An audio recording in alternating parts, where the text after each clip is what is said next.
Baik Ustaz, ini sudah ada Pak Rizal Ahmad juga yang angkat tangan. Saya persilakan beliau untuk. Assalamualaikum Ustaz. Waalaikumsalam warahmatullahi wabarakatuh. Waalaikumsalam warahmatullahi wabarakatuh. Ya, saya mau nanya, kalau diizinin sih ada 2 pertanyaan. Oke, Boleh. yang pertama ya ada dua pertanyaan Pak Ustadz. Ya. Ya, yang pertama itu terkait Imam Syafi'inya sendiri. Ini mohon maaf kalau ternyata udah pernah dibahas karena saya baru bergabung sekarang nih untuk yang jejak fuqaha ini. Ya. Itu kalau dari segi akidahnya itu Imam Syafi'i ini ada sekelompok kalangan gitu yang mengklaim bahwa Imam Syafi'i itu ya soal istawanya, soal nuzulnya itu ya sependapat lah sama kelompok tersebut. Ini sebenarnya yang benarnya tuh, yang lurusnya tuh gimana?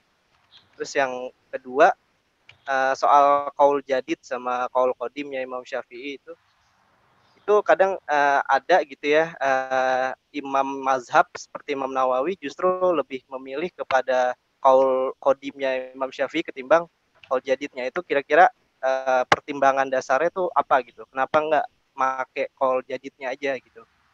Itu aja sih Ustadz, terima kasih. Baik. Yang pertama terkait dengan akidah atau tauhidnya Al-Imam Asy-Syafi'i rahimahullah. Ini memang di kajian ilmu akidah atau tauhid ada 2 pandangan ya. Cukup santer di kalangan teman-teman salafi, misalnya beliau sebagaimana muridnya punya kitab akidah itu Al-Muzani, ya berarti kalau muridnya aja seperti itu, Imam Syafi'i akidahnya seperti itu juga, seperti itu. Tapi di dalam kalangan Asy'ariyah kita punya seorang ulama yang juga sangat alim tentang kesyafi'iyahan, yaitu Imam Abu Bakar Al-Baihaqi. Abu Bakar Al-Baihaqi itu paling tahu tentang Imam Syafi'i dibanding banyak ulama yang lainnya.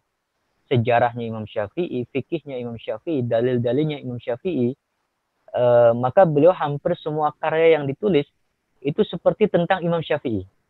Mau bicara hadis-hadis yang dijadikan dalil Imam Syafi'i, ada Ma'rifatus Sunan wal Athar misalnya, atau Sunan Al-Kubro itu.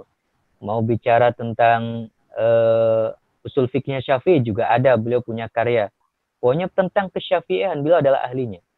Maka ketika kita bicara akidahnya, Imam Baihaqi juga menuliskan tentang buku akidah ya, yang itu menjadi landasan banyak ulama di kalangan Asy'ariyah juga ya. Yaitu misalnya di dalam kajian Al-Asma wa Sifat, Imam Baihaqi punya Al-Asma wa Sifat. Dan itu karena beliau paling pakar di dalam Imam Syafi'i, tidak akan jauh-jauh juga dari apa yang diijtihadkan oleh Imam Syafi'i atau yang diyakini oleh Imam Syafi'i. Dan di situ disebutkan bahwa Imam Baihaqi itu tokoh tafwid, berarti Imam Syafi'i juga tokoh mufawid, seperti itu. Begitu juga karyanya yang lain, Al-I'tiqad ya, juga karya Al-Imam Al-Baihaqi, itu juga bisa menggambarkan bagaimana akidahnya Imam Syafi'i. Kalau Imam Baihaqi yang pakar Syafi'i saja mufawid, akidahnya sama seperti banyak kalangan Asy'ariyah yang awal-awal, karena Asy'ariyah juga banyak derajatnya, banyak levelnya, banyak ragamnya gitu ya. Imam Baihaqi termasuk yang awal-awal mufawid dan seterusnya. Maka Imam Syafi'i juga kurang lebih sama seperti Imam Baihaqi itu. Nah, jadi kita bisa bertanya kepada Imam Baihaqi tentang akidahnya, dan ternyata kurang lebih seperti itulah yang dipahami oleh para ulama kita. Dulu saya di Libya misalnya belajar kitab Al-Aqidah yang ditulis oleh Imam Abu Ja'far At-Tahawi. Itu juga akidah atau kitab akidah yang dipelajari oleh semua umat Islam dan diterima oleh semua kalangan. Di kalangan Salafi banyak membaca Al-Aqidahnya At-Tahawi. Kalangan Asy'ari juga banyak membaca kitab Al-Aqidahnya At-Tahawi. Seperti apa akidahnya Imam Syafi'i? Kitab Al-Aqidah juga bisa menggambarkan, walaupun tidak secara utuh seperti itu, tetapi Al-Aqidah itu ditulis oleh Abu Ja'far At-Tahawi, yang beliau adalah keponakannya Imam Al-Muzani, yang menulis kitab Aqidah juga, yang diklaim oleh kalangan Salafi sebagai akidahnya Imam Syafi'i, karena Muzani memang muridnya. Nah, itu bisa menjadi patokan kitab Al-Aqidahnya Imam Abu Ja'far At-Tahawi. Jadi kalau kita ngikuti pandangan Asy'ariyah Al-Awail yang paling awal-awal, Imam Syafi'i seperti Imam Abul Hasan Al-Asy'ari di dalam kitab Al-Ibanah dan seterusnya gitu. Tapi kalau banyak yang membaca kitabnya Imam Muzani itu, ya bisa jadi ada yang menganggap karena Muzani memang muridnya Imam Syafi'i, itu seperti akidahnya Salafi seperti itu. Nah, kita bisa Salafi ya, bukan salaf, karena salaf sama Salafi itu dua hal yang berbeda gitu.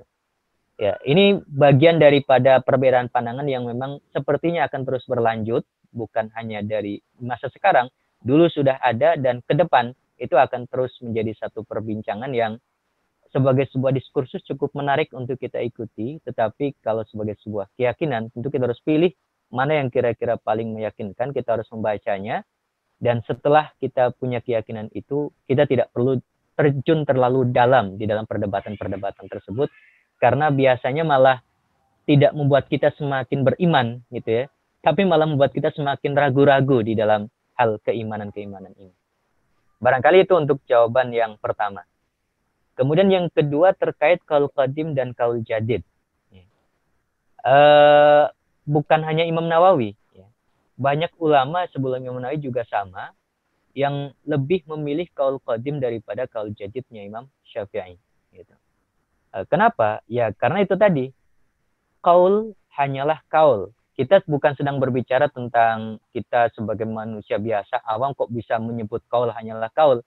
Di dalam dunia ilmiah, kalau mau dibandingkan dengan Quran dan Sunnah, ya kaul hanyalah kaul. Dia bukan Quran dan Sunnah itu sendiri. Maka ketika seharusnya pandangan Imam Syafi'i yang menjadi madhab adalah kaul jadid, tapi kalau ternyata yang lebih berkesesuaian dengan kaidah-kaidah syariat, dengan ayat-ayat Al-Quran, dengan hadis-hadis Nabi SAW adalah kaul qadim, maka itulah yang kemudian diambil. Gitu. Tentu kata-kata berkesesuaian ini bukan menurut kacamata kita orang awam.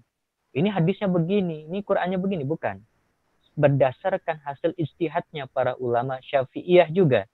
Seperti levelnya Imam Nawawi, levelnya As-Subki, levelnya Abu Ishaq Asy-Syirazi, atau para ashabul wujuh yang lainnya di masa-masa sebelum Imam Nawawi.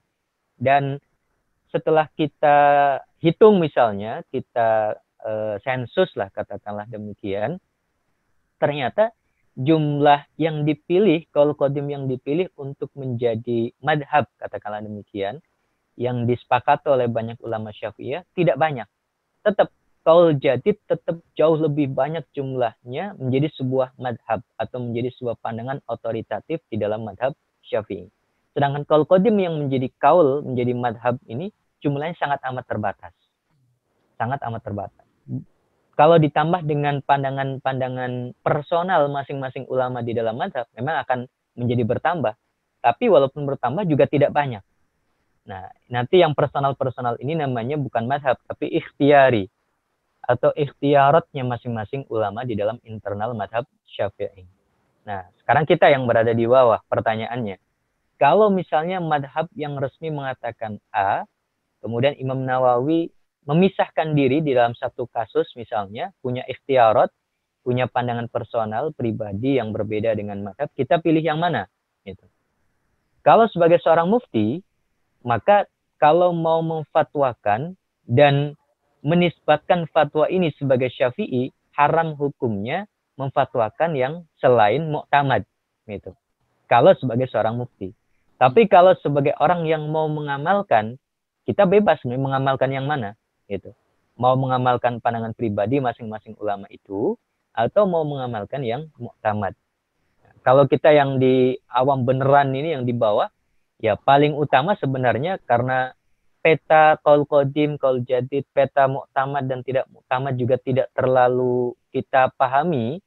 Paling mudah ya seperti yang di pertanyaan awal sekali tadi saya jawab, kita baca Matan Hoya wa Takrib, itu yang kita amalkan.